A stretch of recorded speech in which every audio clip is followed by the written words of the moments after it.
तुम्ही लढवणार आहात, कशी तयारी आहे आणि काय विकास झाले ते प्रभागाचा, यापुढे तुम्ही काय करणार आहात, बदल काय करणार? सर्वात प्रथम बदलापूर गाव प्रभाग क्रमांक 10 मधून मी आज उमेदवारी अर्ज भरला आहे माझ्या काँग्रेस पक्षाकडून, महाविकास आघाडीच्या माध्यमातून.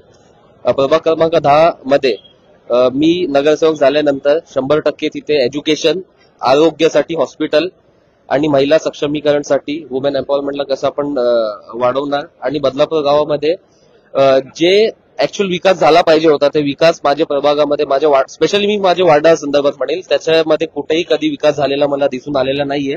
म्हणून ते एक ध्येय घेतलेलं आहे का आपण असा विकास करून दाखवू का बदलापूरची आपण एक्झाम्पल पूर्ण नुसतं अंबरनाथ तालुका नव्हे, ठाणे जिल्ह्याने पूर्ण भारत देशामध्ये आपण एक एक्झाम्पल सेट करू, असा मी माझ्या प्रभागाचा विकास करीन जेव्हा मी निवडून आलो तर. 100% प्रतिस्पर्धी त्या प्रभागामध्ये प्रतिस्पर्धी 2 उमेदवार आहे, एक भाजपकडून आहे आणि एक सेनेकडून आहे.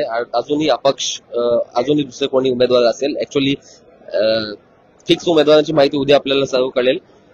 तुम्ही ज्या प्रभागातून आता लढवता तिथे अगोदर कोण होते? अगोदर एक अपक्ष उमेदवार होते, अपक्ष म्हणून ते निवडून आले होते.